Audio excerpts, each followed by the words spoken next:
PMC நேயர்களுக்கு வணக்கம். முதலில் பிரம்மர்ஷி பிதாமகா பத்ரிஜி அவர்களுக்கு மனமார்ந்த வணக்கத்தை சொல்லலாம்.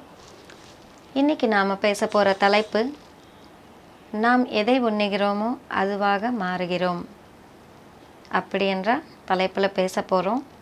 உணவு என்றது எவ்வளோ முக்கியம் நம்ம வாழ்க்கைக்கு அப்படி என்று நம்ம தெரிந்து கொள்ளணும்.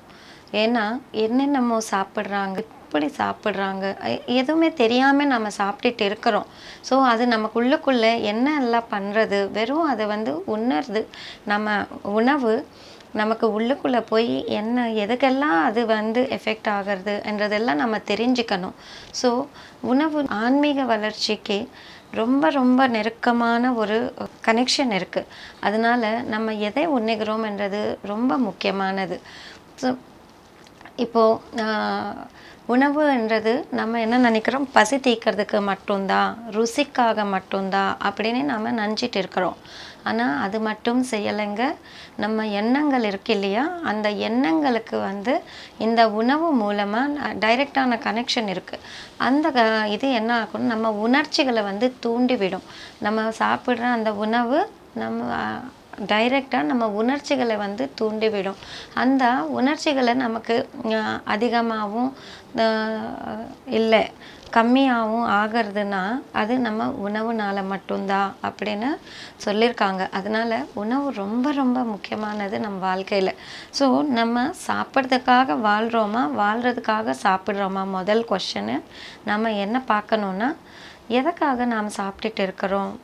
வாழ்வதற்காக சாப்பிட்டுட்டு இருக்கிறோமா, சாப்பிட்றதுக்காக வாழ்ந்துட்டு இருக்கிறோமா? ஏன்னா யாரை கேட்டாலும் சரி, எதுக்காக நாம் காலையிலேருந்து இரவு வரைக்கும் என்ன பணி செய்துட்டு இருக்கோம், எதை பற்றி பேசிகிட்டு இருக்கிறோம், எதை பற்றி சிந்திச்சுட்டு இருக்கிறோம் அப்படின்னு பார்த்தா 80% உணவுக்கு பற்றி தான் இருக்கும் அதில். ஏன்னா எதுக்காக காசு சம்பாதிக்கிறோன்னா, குடும்பம் எல்லாம் சாப்பிடணும், இல்லைன்னா நடு தெருவில் நிற்பாங்க, பசியோடு இதாவாங்க அப்படின்னு.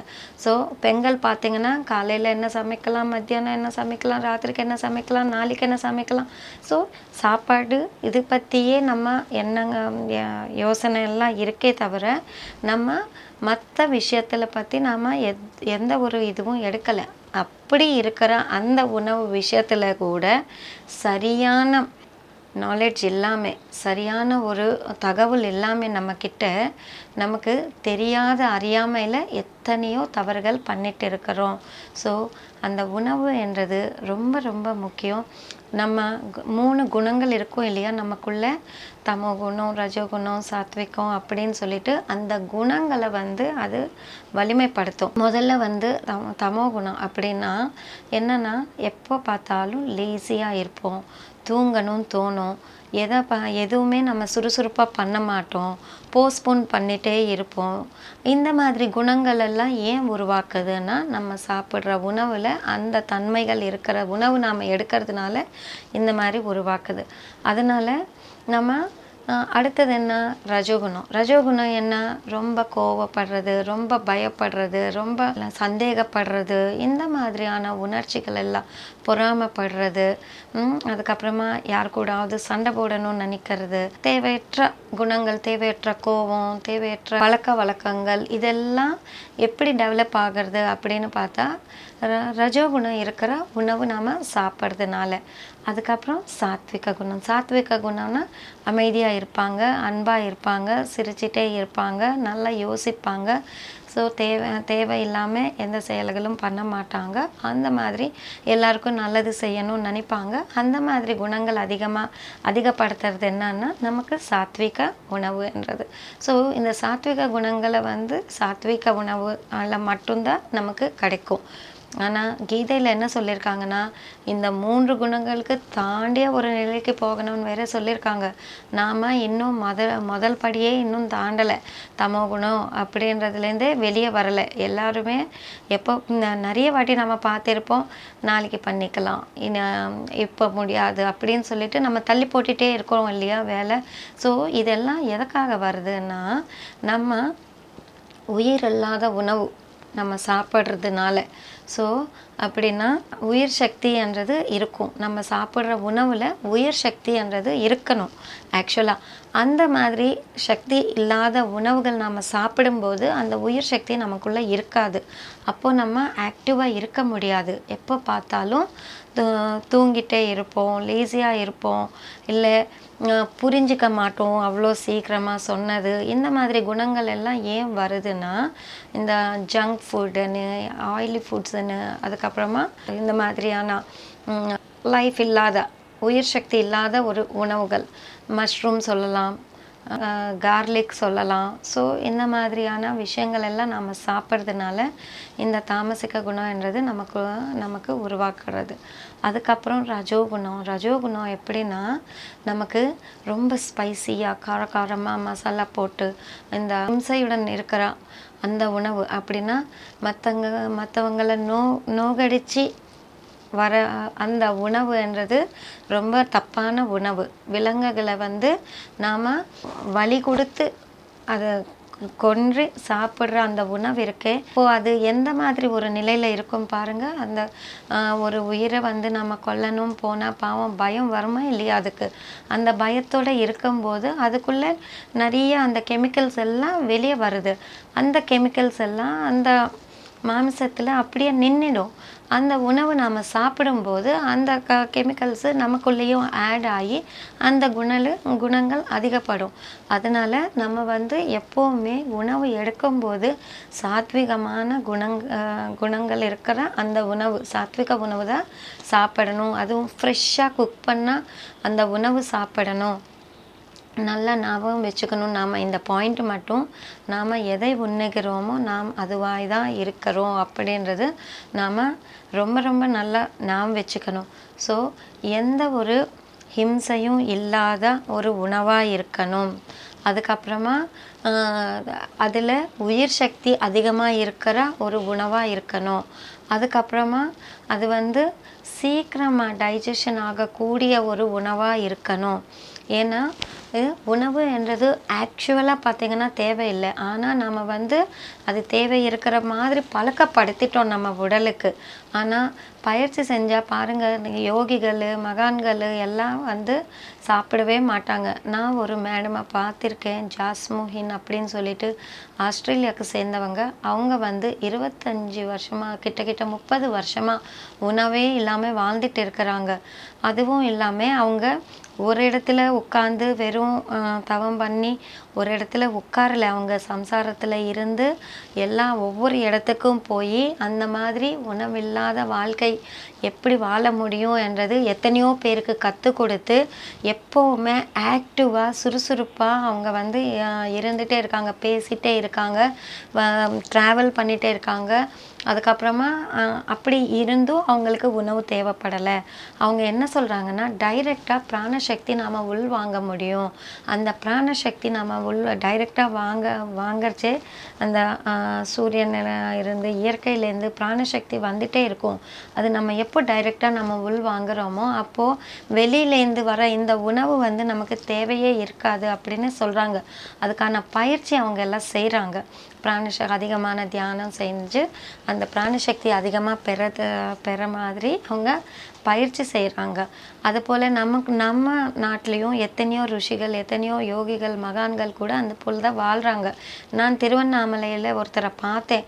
அவருக்கு 100 வயசுக்கு மேலே இருக்குது, 120 அப்படின்னு நினைக்கிறேன். எனக்கு சரியாக ஞாபகம் இல்லை. 2007 அவங்கள பார்த்தேன். அவங்க அப்போ அவ்வளோ வருஷம் சொன்னாங்க. அவங்களும் அதே போல் தான் உணவும் எடுக்க மாட்டாங்க, நைட்டு உறங்கவும் மாட்டாங்களாம், தூங்க மாட்டாங்களாம். அப்படி இருந்தும் அவங்க கண்ணில் அவ்வளோ வெளிச்சம், ஒரு ஒளி தெரியறது. அதுக்கப்புறமா அவர் வெறும் நடக்கிறாரு. அவர் பின்னாடி நம்ம ஓடினா கூட அவருக்கு சமமாக நம்மளால் நடக்க முடியல அந்த வயசில். ஸோ அந்த அளவுக்கு அவங்களுக்கு சக்தி கிடைக்கிறது பாருங்கள். நாம் நினைக்கிறோம் ஒரு வேளை சாப்பிட்லன்னா கூட நம்மளால் பசி தாங்க முடியாது, ஐயோ அப்படின்னு நம்ம சொல்லிட்டு இருக்கிறோம். ஏன்னா அதெல்லாம் நம்ம சிந்திக்கிற விதம், பழக்கப்படுத்திக்கிற விதம், அதுக்கு தகுந்த போல் நாம் பயிற்சி செய்ய வேண்டும். ஸோ இதெல்லாம் இருக்கும் அதுக்கு பின்னாடி. அதனால் உணவே ஆக்சுவலாக தேவையில்லை. ஒருவேளை உணவு எடுத்தாலும் நாம் சாத்விக உணவாக எடுக்கணும். அந்த சாத்விக உணவு என்ன ஆகும்னா, நமக்கு சாப்பிட்ட உடனே ஒரு 2 மணி நேரம் 3 மணி நேரத்தில் அது டைஜஷன் ஆகி நம்ம ரத்தத்தில் கலந்துட்டு சக்தியாக மாறிடுறது.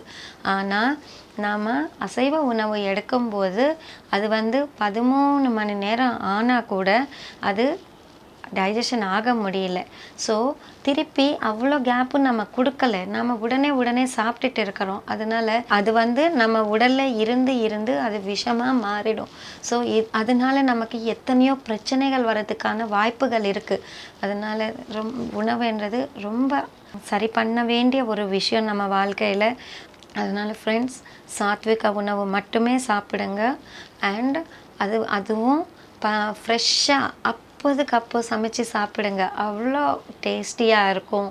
சூடாக நம்ம இப்போ சாப்பிடணுன்னா அப்போ நம்ம கிச்சனில் போயிட்டு நம்ம குக் பண்ணிவிட்டு சாப்பிடணும். நம்ம எடுத்து வச்சு அடுத்த வேளைக்கு அடுத்த நாளுக்கு எடுத்து வச்சு நம்ம சாப்பிடக்கூடாது. அது எல்லாமே நம்மளோட சக்தியை குறைச்சிடும். அதனால நம்ம தியானம் பண்ணியும் எந்த பயனும் இல்லாமல் போயிடும். மாமிசம் உண்றதுனால என்ன ஆகும்னா, நமக்கு சக்தி உடல் அப்படின்னு இருக்கும். அந்த சக்தி உடலில் ஓட்டமாக விழுந்துடும். அப்போ நம்ம வாங்குகிற சக்தி எல்லாம் அதுலேருந்து வெளியே போயிட்டே இருக்கும். நமக்குன்னு தங்கவே தங்காது. ஸோ ஓட்டப்பானையில் தண்ணி ஊற்றுனா அது என்னைக்கு நிரம்பவே நிரம்பாது. ஏன்னா கீழே போயிட்டே இருக்கும். அதை போல் நம்ம சக்தி வலயத்தில் ஓட்டை நிறைய விழுந்துடும். அப்போது நம்ம சக்தி வீணாக வேஸ்ட் ஆகிடும். நமக்கு தேவையான இடத்துல சக்தி உபயோகப்படுத்தவே முடியாது. ஸோ ஃப்ரெண்ட்ஸ், நம்ம சக்தி சேமிக்கணும். நாம் நிறைய அந்த பயன்படணும். அந்த உணவு சாப்பிட்டது சீக்கிரமாக நமக்குள்ளே சக்தியாக மாறணும்னா நம்ம சாத்விக உணவு மட்டும்தான் சாப்பிடணும். எத்தனை பேர் நமக்கு சொல்லலை இதை பற்றி? திருவள்ளுவர் எத்தனை இது எழுதியிருக்காங்க திருக்குறளில். ஸோ நம்ம திருவள்ளுவரை தமிழ்நாட்டுக்கே சிறந்தவராக நாம் வணங்கிட்டு இருக்கிறோம். எங்கே பார்த்தாலும் அவரோட சிலைகள் வச்சிட்டு இருக்காங்க. பஸ்ஸில் எல்லாம் கூட அவங்களோட படங்கள் போட்டு குறள் எழுதிட்டு இருக்கிறாங்க. ஸோ அப்பேற்பட்ட உலகம் முழுவதும் பெயர் வாய்ந்த ஒரு மகான் பிறந்து அவர் எவ்வளோ சொல்லியிருக்காங்க. அசைவம் சாப்பிடக்கூடாது, உயிர்களை கொல்லக்கூடாது, கொல்லாமை என்ற விஷயத்தில் எத்தனை சொல்லியிருக்காங்க. நமக்கு புரியாமல் இல்லை, தெரியாமல் இல்லை. ஆனால் நம்மளோட சாப்பிடணும் என்ற ஒரு இது இருக்குது பாருங்கள். அது நம்மளை தூண்டி விட்டுட்டே இருக்கும். அதுலேருந்து நம்மளால் விலக முடியலை. தெரியும், எல்லாருக்குமே தெரியும் இது தப்பான உணவு, நம்ம சாப்பிடக்கூடாது, இது ஆன்மீகமாக நம்மளை வளர விடாது. ஸோ நான் அப்படின்னு தெரிஞ்சால் கூட ஏன் நம்மளால் விட முடியல அப்படின்னா, அதுக்கு ஒரு சக்தி வேணும். அது புரிஞ்சிக்கிறதுக்கும் அதை செயல்படுறதுக்கும் ஒரு சக்தி வேணும். அதனால் எல்லாருமே தியானம் செய்யுங்க. தியானம் செஞ்சால் போதும், நம்மளோட உடல் மனம் அதுக்கு தகுந்த போல் தயாராகிடும். அப்போ நம்ம அதை தவிர்க்கலாம். வள்ளலார் ஐயா பாருங்கள், ஒரு ஜோதி ரூபமாக அவர் உடலை விட்டு போயிருக்காரு. அந்த அளவுக்கு அவர் உடலையே ஒரு காந்தி ரூபத்தில் அவரால் மாற்ற முடியறதுன்னா எந்த அளவுக்கு அவர்கிட்ட சக்தி இருக்கணும். அவர் எவ்வளோ சொல்லியிருக்காங்க அன்பு என்றது பற்றியும், உணவு எப்படி சாப்பிடணும். நீங்கள் எப்போது வள்ளலார் ஆசிரமத்துக்கு போனீங்கன்னா அங்கே சமைச்சு எல்லாருக்கும் வரவங்களுக்கு எல்லாம் சாப்பாடு வைக்கிறாங்க. அந்த சாப்பாடு எப்படி இருக்குன்னு பாருங்கள். எவ்வளோ ருசியாக இருக்கும், எவ்வளோ மைல்டாக இருக்கும். மசாலா எல்லாம் போடாமல் வெறும் மைல்டாக பண்ணுவாங்க. ஸோ அந்த மாதிரி உணவு நம்ம சாப்பிடணும். ஹெல்த்தியான ஃபுட்டு சாப்பிடணும். நம்ம குழந்தைங்களுக்கு அதுதான் நாம் கற்றுக் கொடுக்கணும். நமக்கே தெரியலன்னா நம்ம குழந்தைங்களுக்கு நாம் என்ன கற்றுக் கொடுக்க போகிறோம்? ஸோ நாம் முதல்ல புரிஞ்சுக்கணும் உணவு என்றது எவ்வளோ முக்கியமானது என்று. ஸோ டாக்டர்ஸும் கூட சொல்லிகிட்டே தான் இருக்கிறாங்க. ஏதாவது ஒரு நோய் வந்தால் போய் பாருங்கள் டாக்டர்கிட்ட. என்ன சொல்லுவாங்கன்னு, நீங்கள் முதல்ல அசைவம் சாப்பிட்றது நிறுத்திடுங்கன்னு சொல்கிறாங்க. ஏன்னா சுகரு, பிபி, ஹார்ட் ப்ராப்ளம் அவங்களுக்கெல்லாம் ப்ரிஸ்கிரிப்ஷன் எழுதுவாங்க. அந்த ஃபுட்டு என்ன சாப்பிடணும்னு சொல்லிட்டு அந்த நியூட்ரிஷன் ஷீட்டு கொடுப்பாங்க. அதில் எல்லாம் பாருங்கள் பாயிண்ட் இருக்குமா இல்லையான்னு பாருங்கள்.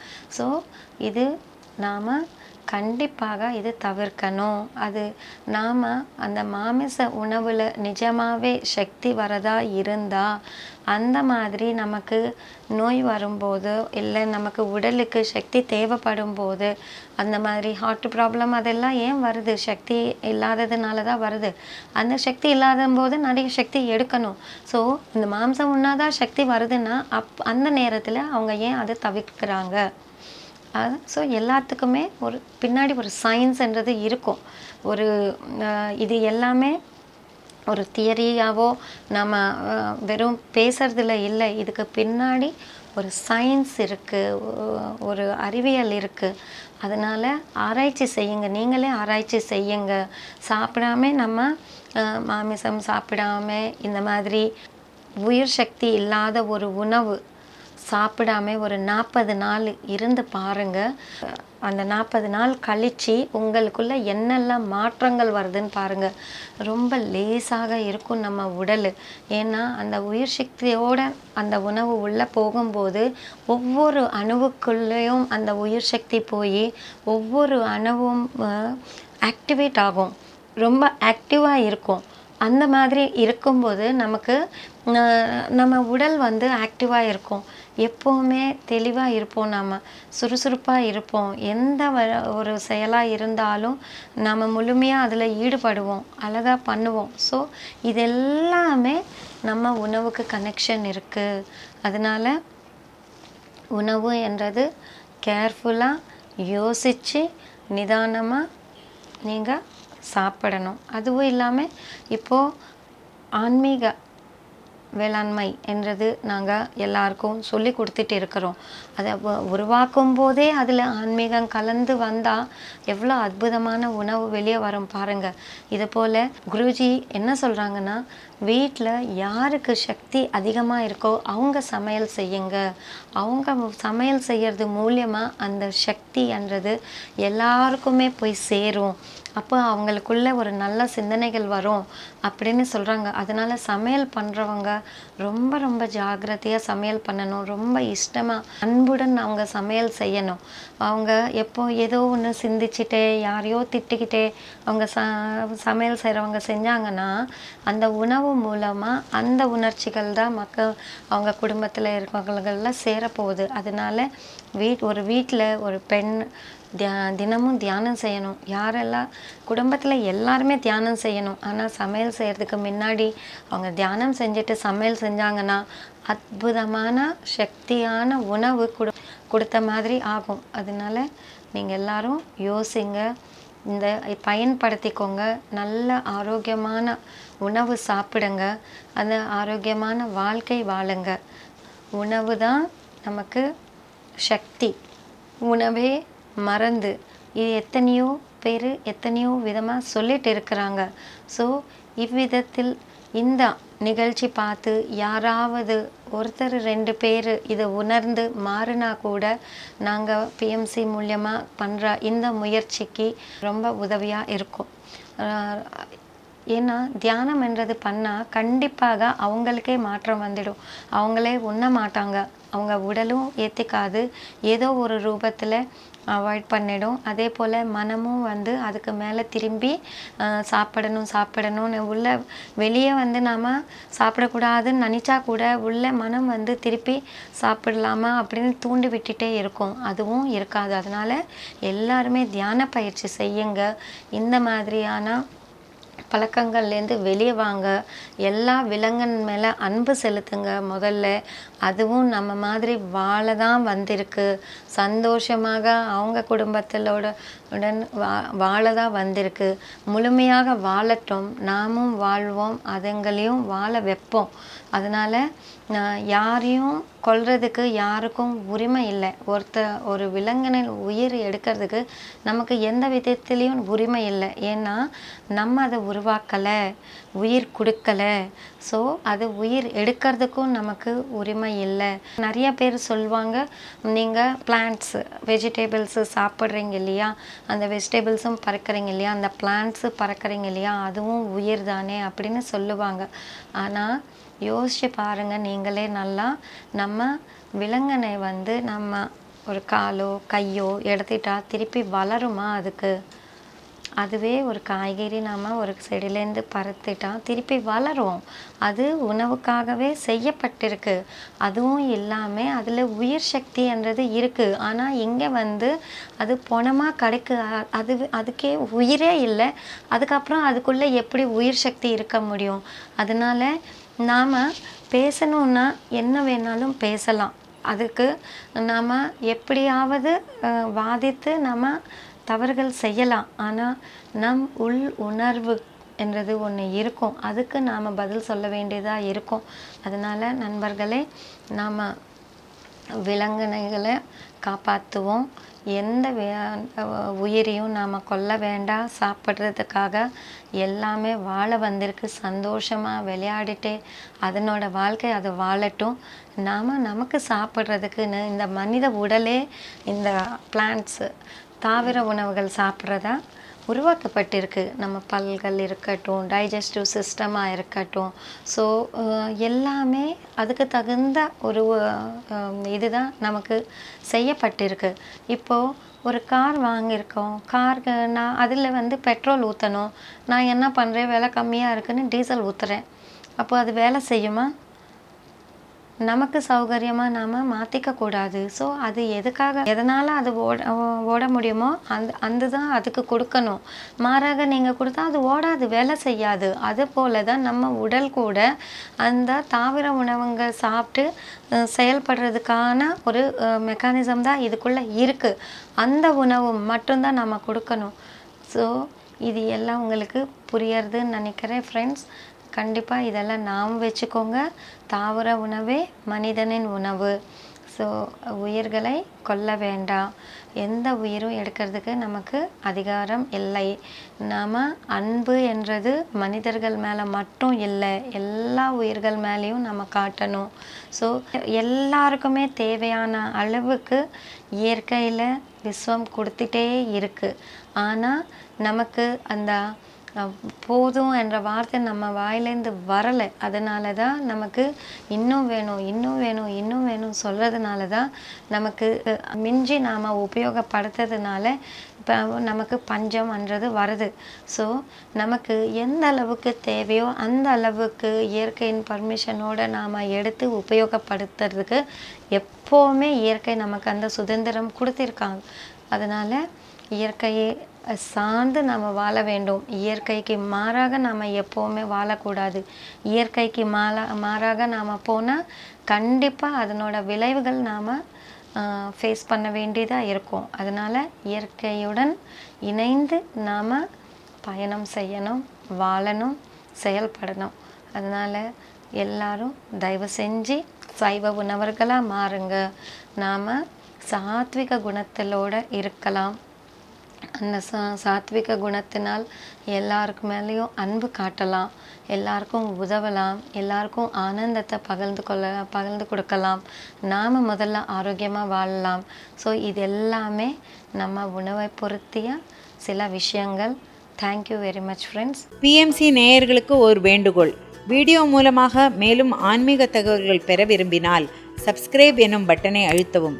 இதை பற்றிய அறிவிப்புகளை அறிய வேண்டுமானால் பெல் எனும் பட்டனை அழுத்தவும்.